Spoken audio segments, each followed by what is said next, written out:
வணக்கம் நண்பர்களே. லண்டன் நகரத்தில் பிலியாஸ் ஃபாக் என்ற ஒரு மனிதர் வாழ்ந்து வந்தார். அவர் மிகவும் அமைதியானவர். நேரத்தை வீணாக்க மாட்டார். ஒவ்வொரு நாளும் ஒரே நேரத்தில் எழுந்து ஒரே நேரத்தில் உணவு சாப்பிட்டு ஒரே நேரத்தில் தனது கிளப்புக்கு செல்வார். அவருடைய வாழ்க்கையில் எதிர்பாராத சம்பவங்களுக்கு இடமே இல்லை. ஆனால் ஒரு நாள் நடந்த ஒரு சிறிய பந்தயம் அவருடைய முழு வாழ்க்கையும் மாற்றியது.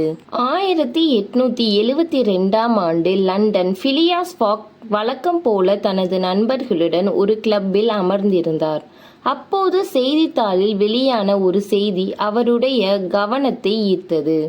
புதிய ரயில் பாதைகள் மற்றும் கப்பல் போக்குவரத்து காரணமாக ஒரு உலகத்தை மிக குறுகிய காலத்தில் சுற்றி வர முடியும் என்று அந்த செய்தி கூறியது.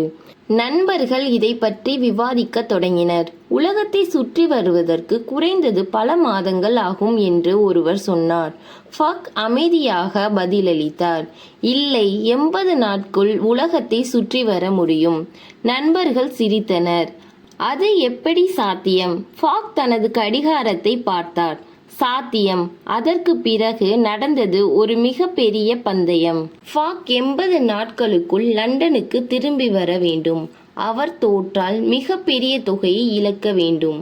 வென்றால் அதே தொகை அவருக்கு கிடைக்கும். ஃபாக் ஒரு நொடியும் யோசிக்கவில்லை. நான் பந்தயத்தை ஏற்றுக்கொள்கின்றேன் என்றார். அன்று இரவே அவர் உலக பயணத்தை தொடங்க முடிவு செய்தார். ஃபாக் தனியாக செல்லவில்லை. அவருடைய புதிய வேலைக்காரர் பாஸ்வர்ட் அவருடன் சென்றார். பாஸ்வர்ட் ஒரு பிரெஞ்சுக்காரர். அவருடைய மிகப்பெரிய ஆசை என்ன தெரியுமா? அமைதியான வாழ்க்கை. ஆனால் அவர் சேர்ந்திருந்தது யாரிடம்?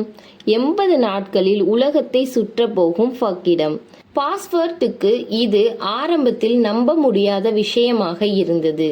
ரயில், கப்பல், மீண்டும் ரயில், மீண்டும் கப்பல், இப்படி உலகம் முழுவதும் சுற்ற வேண்டும். இருவரும் லண்டனிலிருந்து புறப்பட்டனர். முதலில் அவர்கள் ஐரோப்பாவை கடந்து கப்பலில் எகிப்தை நோக்கி பயணித்தனர். ஒவ்வொரு நிமிடமும் முக்கியம். ஏனென்றால் ஒரு நிமிடம் தாமதித்தாலும் அவர்கள் பந்தயம் ஆபத்தில் சிக்கலாம். அவர்கள் இந்தியாவை நோக்கி சென்றபோது எதிர்பாராத ஒரு பிரச்சனை ஏற்பட்டது. ரயில் செல்ல வேண்டிய பாதை முழுமையாக முடிக்கப்படவில்லை. ஃபாக் அதிர்ச்சியடையவில்லை.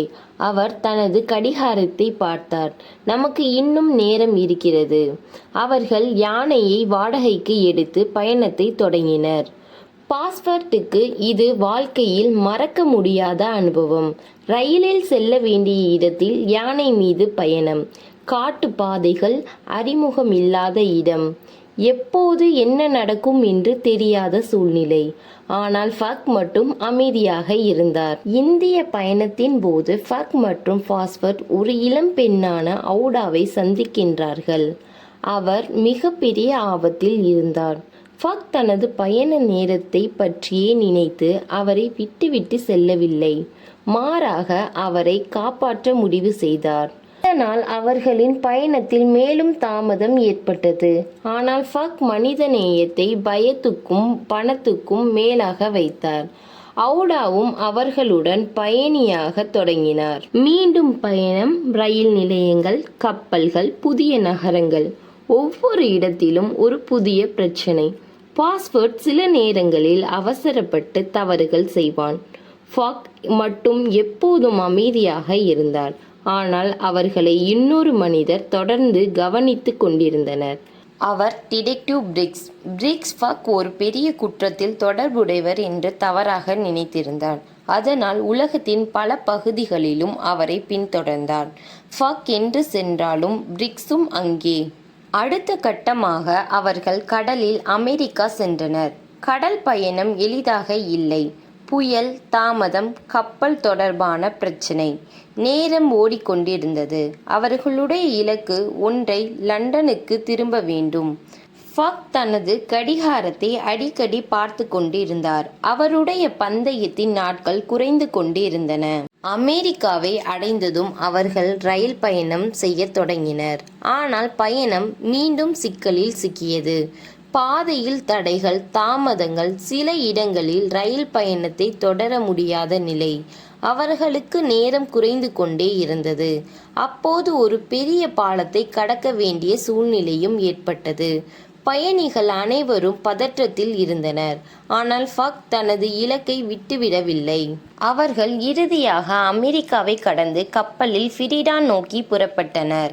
ஆனால் இப்போது அவர்களிடம் இருந்த நேரம் மிகவும் குறைவு. 80 நாட்கள் முடிய இன்னும் சில மணி நேரங்களே. ஃபக் அமைதியாக இருந்தார். அவருடைய மனதில் ஒரே கேள்வி: நான் சரியான நேரத்தில் லண்டனை அடைவேனா? இறுதியாக அவர்கள் லண்டனை அடைந்தனர். ஆனால் அவர்கள் பந்தயத்தில் தோற்றுவிட்டதாக ஃபக் நினைத்தார். அவர்கள் கணக்குப்படி 80 நாட்கள் முடிந்துவிட்டன. அவர் மனம் உடைந்தது. ஆனால் உண்மையான திருப்பம் இங்கேதான். ஃபக் ஒரு முக்கியமான விஷயத்தை கவனிக்கவில்லை. அவர்கள் கிழக்கு நோக்கி உலகை சுற்றி வந்ததால் உலகின் நேர மண்டலங்களை கடந்து செல்லும்போது அவர்களுக்கு ஒரு நாள் கிடைத்திருந்தது. அதாவது அவர் நினைத்ததை விட அவரிடம் ஒரு நாள் கூடுதலாக இருந்தது. பாஸ்போர்ட் இதை உணர்ந்ததும் உடனே ஃபக்கிடம் தெரிவித்தான். ஃபக் விரைந்து பந்தயம் நடந்த இடத்திற்கு சென்றார். கதவு திறந்தது. அனைவரும் அவரை பார்த்தார். அவர் சரியான நேரத்திற்குள் வந்தார். ஃபக் பந்தயத்தில் வெற்றி பெற்றார். ஆனால் அவர் வெற்றி பெற்றது பணத்தை மட்டும் அல்ல. இந்த உலக பயணம் ஃபக் வாழ்க்கையை மாற்றியது. பயணம் தொடங்கிய போது அவர் மிகவும் தனிமையான மனிதர். எல்லாவற்றையும் நேரத்தாலும் கணக்காலும் அளந்தவர். ஆனால் பயணத்தின் போது அவர் ஔடாவை சந்தித்தார். அவருடைய வாழ்க்கையில் மனித உறவின் மதிப்பை உணர்ந்தார். பாஸ்போர்ட்டின் நட்பையும் பெற்றார். இறுதியில் இந்த பயணம் அவருக்கு ஒரு பெரிய பாடத்தை கற்றுக் கொடுத்தது. வாழ்க்கை என்பது கடிகாரத்தின் ஓடும் நிமிடங்கள் மட்டுமல்ல. நாம் சந்திக்கும் மனிதர்கள், நாம் செய்யும் நல்ல செயல்கள், நாம் கடந்து வரும் சவால்கள், இவை வாழ்க்கையை அர்த்தமுள்ளதாக மாற்றுகின்றன. பயணம் தொடங்கிய போது அவரிடம் இருந்தது ஒரு கடிகாரமும் ஒரு பந்தயமும். பயணம் முடிந்தபோது அவரிடம் இருந்தது நட்பு, அன்பு, தைரியம் மற்றும் வாழ்க்கையை ரசிக்க கற்றுக்கொண்ட ஒரு புதிய மனம். சில நேரங்களில் நம் வாழ்க்கையில் ஒரு இலக்கை அடைய மிகவும் வேகமாக ஓடிக்கொண்டிருப்போம். ஆனால் அந்த பயணத்தின் கிடைக்கும் மனிதர்களையும் அனுபவங்களையும் மறந்துவிடக்கூடாது. உலகத்தை சுற்றி வர 80 நாட்கள் போதும். ஆனால் வாழ்க்கையின் அழகை உணர ஒரு நாள் கூட போதாது. இந்த கதை உங்களுக்கு பிடித்திருந்தால் லைக், ஷேர் மற்றும் சப்ஸ்கிரைப் செய்யுங்கள்.